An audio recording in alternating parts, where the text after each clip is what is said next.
Hey guys, it's Gary Vee, and you should be listening to Habits and Hustle. Can you say that one more time? Hey guys, it's Gary Vee, and you should be listening to Habits and Hustle, especially my episode, best one ever. Welcome to the Habits and Hustle podcast, a podcast that uncovers the rituals, unspoken habits, and mindsets of extraordinary people. A podcast powered by Habit Nest. Now here's your host, Jennifer Cohen. Okay, so I'm going to ask you, my first question is obviously from where I am in my life. I'm a mom with two small kids. What would you say the one thing that your mom did for you that every mom should be doing for their small kids? She listened. Okay, listened. I think the number one mistake that is happening in modern day parenting is a mix of two things. It's imposing the parent's ambition on the kid without actually watching the kid.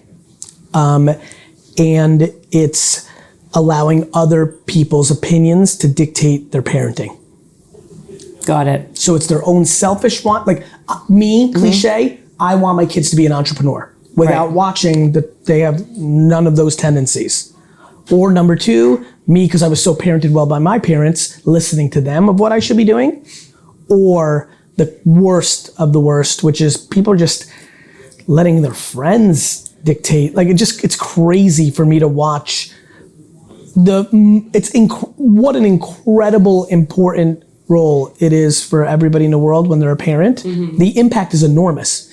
Well, right, especially at a young age, right? Then your peers become very much involved and become your influence. But, you know, I've seen a lot of different videos with your parents, and obviously you're in the wine business and you always, like you just said, but obviously you wanted to go into the wine business at some point. Was it because your parents kind of pushed you that way and then you kind of realized you wanted to pivot? I think there's a really interesting thing that I've been thinking a lot about based on this question around nudging versus cramming.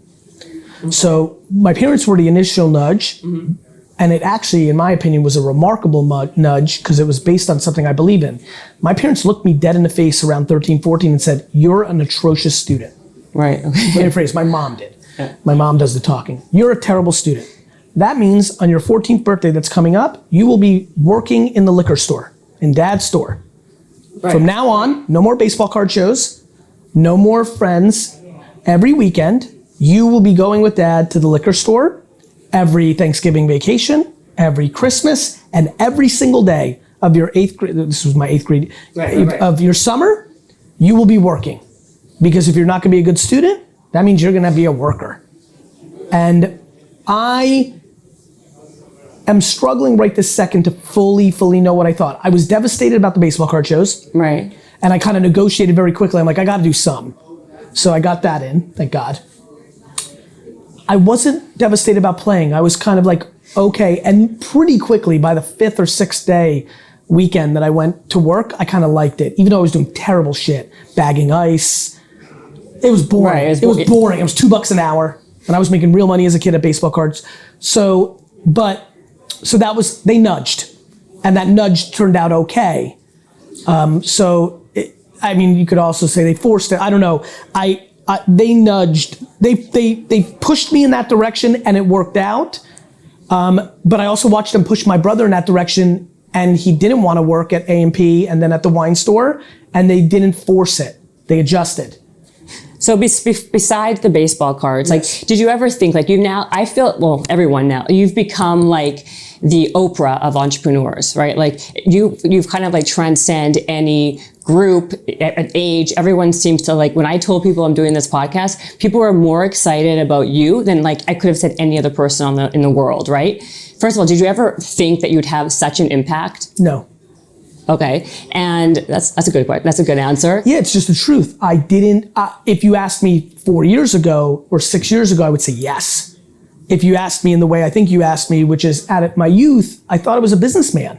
Right. And so a businessman doesn't get the luxury to actually have such an impact on humanity. But what's the one thing about you that you think is the reason why it resonates and impacts so many people? Like your style, obviously, but well, you know, I actually this is something I'm really thinking a lot about. I'm pretty convinced at this point that my style is slowing up the process. Really? Yes. Why? There's an enormous amount of percentage of people that don't like me at first.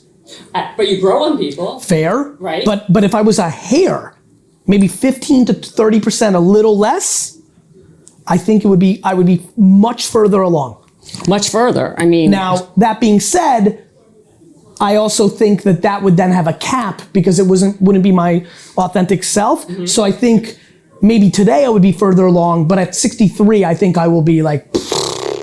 Well, that's crazy to me because I think everyone would say that you're growing exponentially fast. I am. And you've become like a household name when really, besides like Elon Musk in the entrepreneur space, I don't really know many other people that would actually have that. You're synonymous with that word, you know? Yeah, I mean, look, there's others that obviously have it. I think as it skews younger, I'm in a real spot. Well, yeah. To your point. Like, I've gotten to the point subconsciously when I walk by young males anywhere publicly, I'm now surprised they don't know who I am. That's right. Which is crazy because 3 years ago I was like stunned anyone did, right? So that's clearly happened. And women, by the way, too. Yeah, plenty of women. I mean, by the way, plenty of women, plenty of 60-year-old men, but if you're talking 17 to 26-year-old dude walks by me in the airport, I'm like looking at him like, bro, what the fuck? You don't know who I am? Like that demo for sure. Look, there's a lot of entrepreneurs that I still think, if you look at Google search queries, are further ahead than me. I think I might have the most momentum. Right. Mark Cuban's ahead of me. Like because of Shark Tank, all the sharks have the potential. Not as impactful, I think. Impact is very simple. And this is why I think I can be the greatest entrepreneur of this generation. I don't think anybody wants to give more than me. Well, that's the thing. That was my next thing. I'm not playing for money as much as my contemporaries. I'm playing for legacy and admiration. My North Star is admiration and legacy.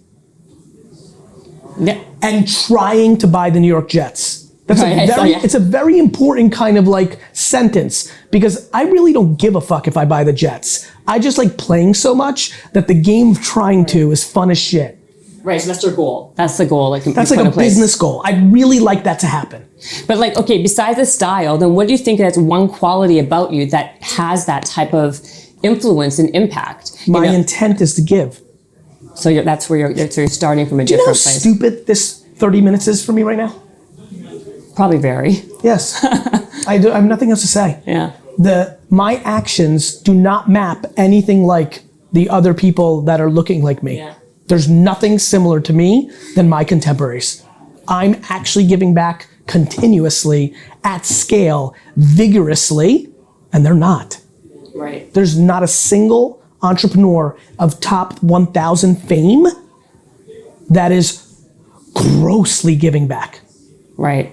Like how many times do you do things like this? A lot. And every time I feel a level of anxiety because I'm like, fuck, I have a lot of shit to do. Oh, shoot. Okay, well. No, I feel great right now, but I mean this. This is a very transparent conversation. Yeah, you feel anxious. Elon and Sarah Blakely and fucking Mark Cuban and fucking Barbara Cochran, they're not doing this. They're picking the thing. They're doing Joe Rogan because you're getting fucking trillion eyeballs. Right. So that's why, like, I saw this thing about Taylor Swift. You said she hacked culture, but with Taylor, what the difference between Taylor and I is I talk about it in a business format, and she was doing it for self-interest because she knew it would get her more awareness. I don't know her to know how much of that she loved. Like, does she love popping up at a wedding out of nowhere and doing the song? Or was she, because every time the media knew, so she was manipulating in a good way. Like she's very strategic she's about it. Unbelievable. Yeah. You know what? I'm going to take back manipulating because I don't think it's a good word. She was strategic about it, and everybody won. Great that she got picked up by every magazine. You know what else was great? The 103 people at that wedding at the Jersey Shore that lost their fucking mind. It was amazing. Absolutely. Where I'm starting to realize with me is like, oh, right. I don't have anywhere close to as much money as I could. And that's because I actually don't value that part. Right. And that's where I always have to really know somebody to know where they sit on the curve of only about the money, not about money at all, or somewhere in between like me. I just used to think I was 50-50. I'm starting to realize maybe I'm even 20 to the right, yeah, you know, like I'm not. Yeah. And honestly, I think that could change. There is a concern in my own mind that somewhere in my 70s or 60s, I may get resentful that I gave so much and I didn't get mine. that I may change my behavior. I'm hoping not, but I'm being really transparent here. It runs through my mind. I'm leaving an uncomfortable amount of money on the table my whole life. I built a business for my dad and left with nothing. I started with a company with my brother and gave him 50-50. He left early on, and I bought him out. I don't have anywhere close to the wealth that I could. And then I don't monetize my audience the way everybody else does. I continue, I'm building a machine, not for the business, for the long term. So right now, if you're a really thoughtful money person, you shit on me if you knew everything about me. I just think it actually works out. I see that when you said that, I didn't even realize that about you. See, I thought that you would be a master at monetizing. I mean, not this 25 minutes, but I think I am. I just think I'm losing 31-0 in the first quarter. But it's a long game, right? It is. I mean, this is it. You're young still. I believe that to be true. Now, were you always a forward thinker? I'm thinking because you predict things. I saw on a bunch of things I watched about you on Larry King, God knows how many years ago that was. You predicted things that actually do happen. You were just but seriously, a lot of people that doesn't happen. It's funny. I see patterns much earlier than most, and I'm willing to have conviction to say it out loud. And I understand human beings, and so I understand what they're going to do. Yeah, you understand human nature. I understand human nature. Right. So you should have been a psychologist also. I am a psychologist. Yeah, every day you are. If one of my two kids is a very renowned psychologist, I'd be like, knew it. If they decide to go the other way, fuck on. Look, growing up, one of my two children, looking at the level of success, the cliche thing kids do is they run away from it. Right. They don't want to be compared. I wouldn't want to be compared to, who wants to be Michael Jordan's fucking son playing basketball, right? Who wants to be Wayne Gretzky? And, I like to be all time, and I would have empathy for my children being I don't need a world of everyone comparing me to what he. But no one knows who they are. You've done an amazing job at having there's such a disconnect between your family and you. I mean, honestly, I haven't found one. If I went and searched, but I would think that you were a single dude just running around New York. I get it. You actually have kids and a family, yep. and so how being so public, your entire world is a decision we made, videotaped. Yeah, except my personal life. Nothing. Nothing. But don't people see you walking around the streets with your kids and every they take day. pictures? My kids think I'm massively famous. There's not a single time that we go out that somebody doesn't stop us. And right, and then yet I never see those pictures. Yeah, we've chosen not to do that part. Right. I don't want to compound it. Right. I really do think everybody will know me, and I do think the fact that I don't share that part subconsciously, a lot of people see me with my kids, or my wife, or what have you, and don't bother because they realize that I didn't open that up. Other people are putting their children in every single thing, and then they're going to roll up. You've given the public the permission to engage. People do it because I don't speak for everybody, but a lot of people do it because it gets more likes, which is fucking devastating I agree. to me. That's why people do it. I'm devastated by that. And so, a lot of people tell me a lot of things, and then, throw judgment at me, and then I'm watching them whore out their children for social media likes, and I say to myself in my mind, because I never put people on blast one-on-one. Publicly, I generically put things on blast, but I will never put anybody on blast one-on-one. I'm too empathetic, and no, I don't know everything. But when somebody casts judgment on me, literally a friend, an acquaintance, a stranger will cast judgment over a drink, a dinner, walking in the airport, and I sit there and think, especially if it's a friend or acquaintance, and I know that they do what they do with their children, I laugh inside my head. Right. I'm like, you're telling me I curse too much. You're fucking, you're putting your children in a precarious position. Right. At your own self-interest. It's amazing, your perspective. It's I think it's because it's a little bit, it's so unique to what the masses are. And that's why people are so they gravitate to it so much. I watched another thing. It lacks fear. I'm not worried about fear. I'm going through one right now on LinkedIn. I have a thing that is a program to join our team, and I want you to make stuff to join the team. Here comes the elitist creative community saying, fuck you, Gary Vee, spec work, you're better than this. You're making you should pay people, what the fuck? And I'm like, I don't believe that. I do shit for free all the time. Like this. I speak for free, even though I get paid $150,000 because I strategically believe that attention in that audience was worth it for me. This is America. I'm not imposing people to make me free videos. I pay plenty of people to make. It's not that it's my only thesis. I just want to grow a little bit and hedge my bet. We've picked a lot of wrong people. I'd like to see people make something for me. I don't feel that's exploitation. It's not. Nobody's requiring them to. If they are so great and get paid, they don't need to.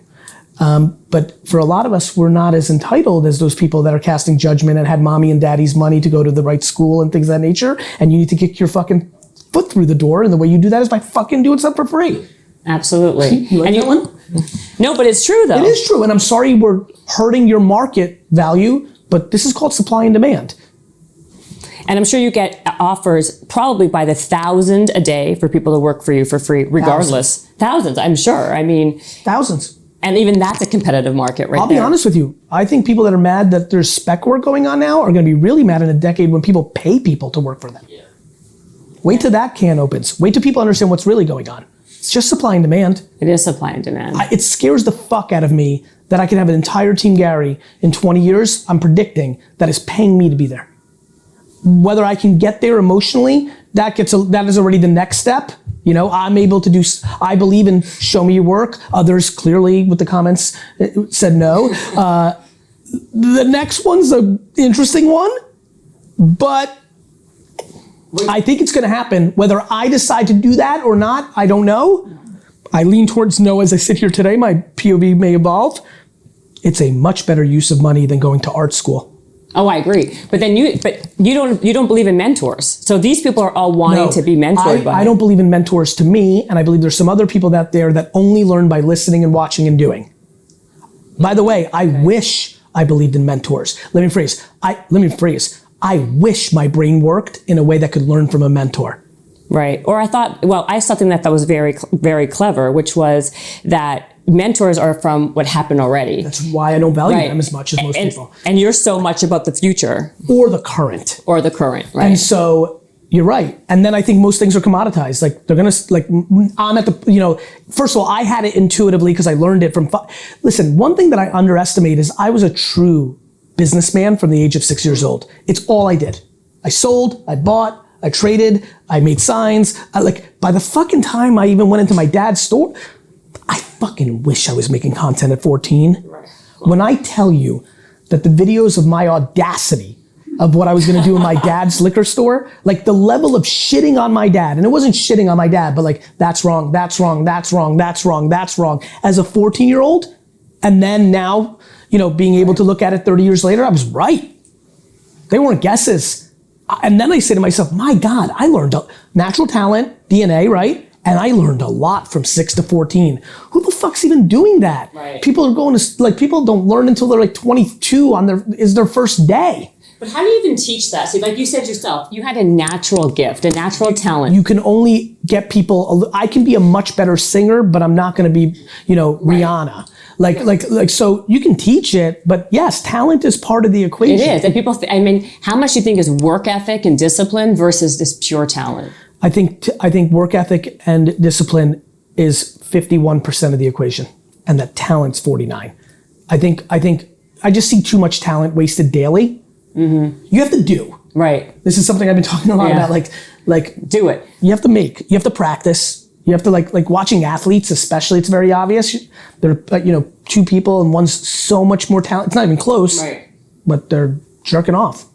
Right. They're not putting in the work, and slowly but surely, the tortoise catches up and passes the hare, because where why is less about actually the physical talent. It's all the stuff they're doing off the field. It's all the mentality stuff that actually undermines their whole career. Right. You think that the mentality, I thought that actually helps their whole career, is their mental strength, their mental discipline. That's what I mean. It's the better athlete. It's the better entrepreneur. It's the better executive at skill. Mm-hmm. Absolutely. That their mindset of work ethic and just mindset undermines them and they lose. Speaking of mind, what do you think of these masterminds that all these people on social media are just they're charging 100,000, 50,000. It's not my favorite model.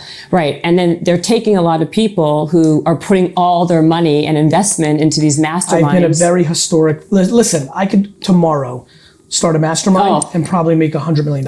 Oh, yeah, I really believe that. That's how you can make all the money that you think you're losing or leaving on the table. It's not my favorite model because I don't think I just think there's honestly, it's just supply and demand. It's no different than what I talked about video creators. I believe there's too much good information for free on the internet. Google.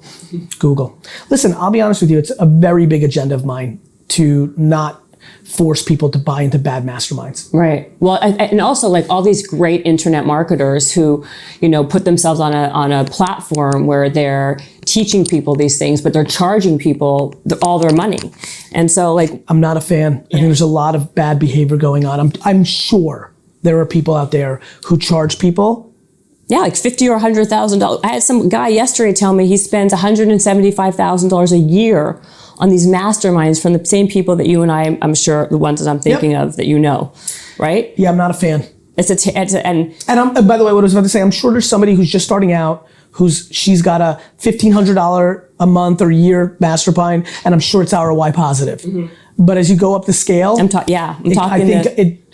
think people are doing that. It'd be the reason I build a $100 million one. Because people would want to say they're in it because I'm a brand.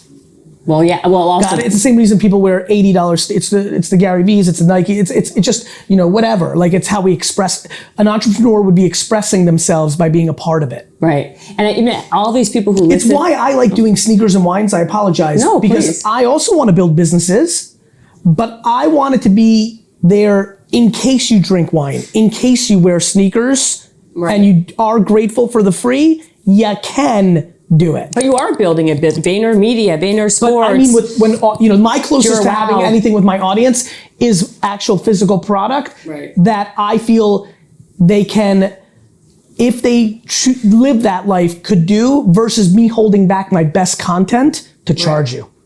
What everyone's doing is they're putting out their worst content to then make you pay for their best content. That's right. And I'm putting out my best content, and it's better than everybody else's content. It is, because it's not, it is actually. So that's what's happening. Can I ask you one more question? I know you have to jump. Now I can't even remember the question. No, go ahead, slow it down.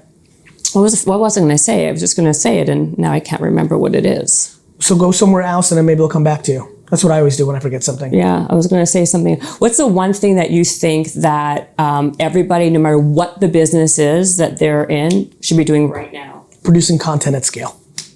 Exactly. I mean, it's just, this is what's so fun to be one of my favorite things that are going on now that I have so much scale on Instagram is when people leave a comment and they think they're trolling me, and it's the biggest compliment.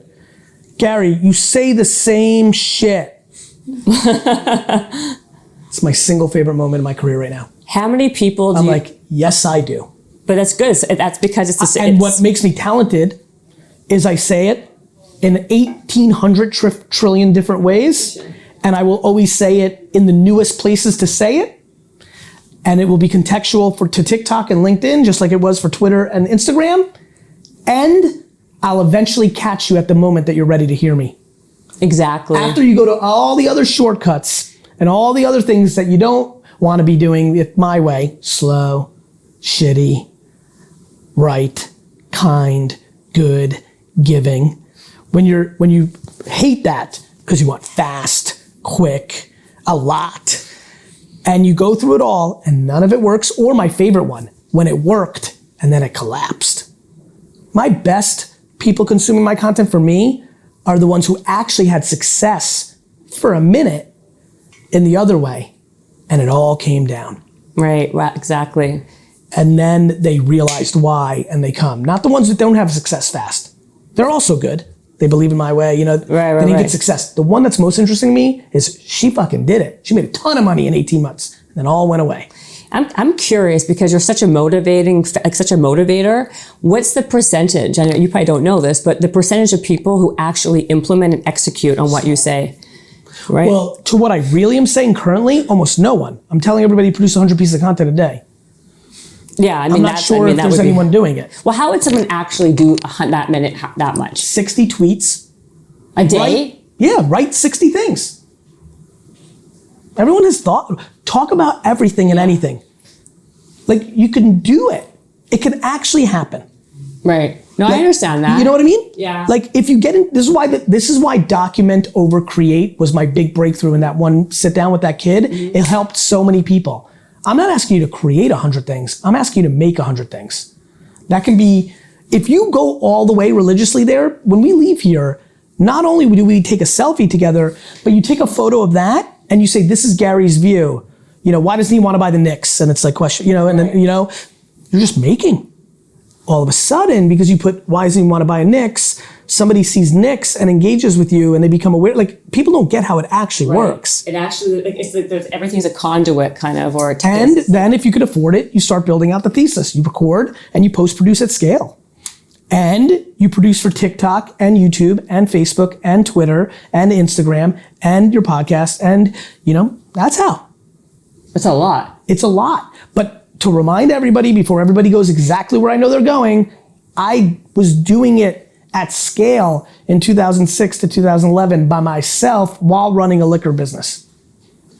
I was doing, that's why I have so many tweets. And it's all documented. Go back to what I was doing on Twitter in 2006, 7, 8. It's all there. Yeah. It's all there. I know. Because you're going to say it's D-Rock and it's the team and it's this and that. And I'm like, cool. That's now. That's what you can get to if you do it right. A decade later. That's amazing. So I just believe in bringing value to the audience is the biggest leverage point. Is there any other companies, I'm trying to wrap it up. It's okay. Is there anything beside, I know TikTok's another one, another thing that you see that people should be kind of keeping their eye on? No, TikTok and LinkedIn are more than enough. I've been very loud about this the last 100 days. Like before, back to like why I love this question. Before we get to the next one, good news, we have 2 right now. Right. We really didn't have that many a couple of months ago. Like a year ago, I wasn't that excited about much. It was like more Instagram. LinkedIn and TikTok have opened up for everybody in a real way. TikTok is kind of like, isn't it very, and maybe this is just me and because I'm an old woman kid, but like, isn't it kind of like a young person thing? Like, you mean like Facebook was? Well, yeah, but like besides making like videos, what else could you do? I'm not going to start singing a song on. Well, maybe I should. Why don't you just put out the content that you'd put out on Instagram? See, what people don't understand is platforms evolved. If this interview was happening in 2011, right, you would say, but Gary, isn't Instagram for photographers who are taking nice photos? Kids. Wasn't kids yet. Yeah. Oh, wasn't Instagram did not start as kids. Instagram started as photographers. You're right, and then it evolved into... Period. End your sentence there. Yeah. Then it evolved. What I'm good at is understanding the potential evolvement of a platform that already has scale. Right. I understand that. You got it? I do. So there are people right now that are getting views under TikToks that they don't get anywhere close after 4 years of investment on Instagram. And they're doing things that have nothing to do with TikTok. It's not on trending. It's not lip sync. It's not Visco girls. It is, they're doing a burger video, painting, a cowboy video for 60-year-olds, and it's working because there's so much attention on the platform and there's not enough creators. Yeah. It's just supply and demand. Supply and demand. Okay, I'm going to wrap it with this because this podcast is all about habits and hustle. We know you got that. What are some of your daily habits that you do daily to keep you as on point? I make pretend that my family dies. You make pretend that your family dies. There's something I do, maybe not every day, but comes through my head pretty often. If you ask me why I'm me, it's because every day, every other day, no shorter than minimum once every 4 days, I will role play in my mind the tragic death of somebody in my inner family. Really? Really. Okay, and what do you do with that information? What I do with that information is I use it as the framework to keep everything in perspective. Okay, that sounds good. It's really easy for me to be okay with the 3 bad news things that I got today about lost revenue at Vayner, when yesterday I made pretend that a tree landed on my dad's head and killed him. So you keep perspective. I'm being serious. No. I know it's ludicrous. Back to, I say different shit. I really mean what I'm talking about. And because I'm good with feeling feelings with myself, it really works because I get really sad and scared and really don't want that to happen. And then I'm super thankful that that didn't happen and everything else is, one of my best friends lost his father last night. Oh my Real life. I'm sorry. Right? And he's really, really sad. And all the shit we've been talking about for the last year around business and other things just miraculously didn't matter at all for the last 3 months that he's been in the hospital every day and every second. Just doesn't fucking matter. So if that's what we all do when it happens, why not live like that when it doesn't happen? That's 100% true. There's no question that I am much happier than the majority of the universe because of perspective, and it is completely predicated on the singular variable of health of the people I love. It is old Eastern European grandma talk. Right. My grandma and my great grandma would only, talk about health. Health. I mean, they were super flawed women and had a lot of mishigas, but at their macro, I am. I know Vaynerchuk is not a very Jewish name. You're Jewish? I am. That's how I got out of Russia. Oh my gosh. Yep. I didn't know you were Jewish. Yeah, a lot of people don't. Obviously, because I was born in the Soviet Union, I don't know, people don't know this. In communism, religion is illegal. Yeah. It's a very non-known thing in America. So I don't have an incredibly deep Jewish faith-based infrastructure because my grandparents and my parents didn't grow up with it. But your mannerisms are very Jewish, actually. Well, now it all makes sense. I always felt Jewish to me. But I didn't think you were Jewish. I am. I know. I'm so excited, but... Well, I mean, look, like anything else, whether it's the same reason I'm excited when I find out people are Jet fans. Whenever you associate with somebody in your inner, or entrepreneurs or Jersey people, like it's Jewish all... is different. Of course, because religion's one of the core things. Yeah. By the way, for me, Jets is bigger than Jewish, but I understand. Like to me, I am more Jets than I am Jewish.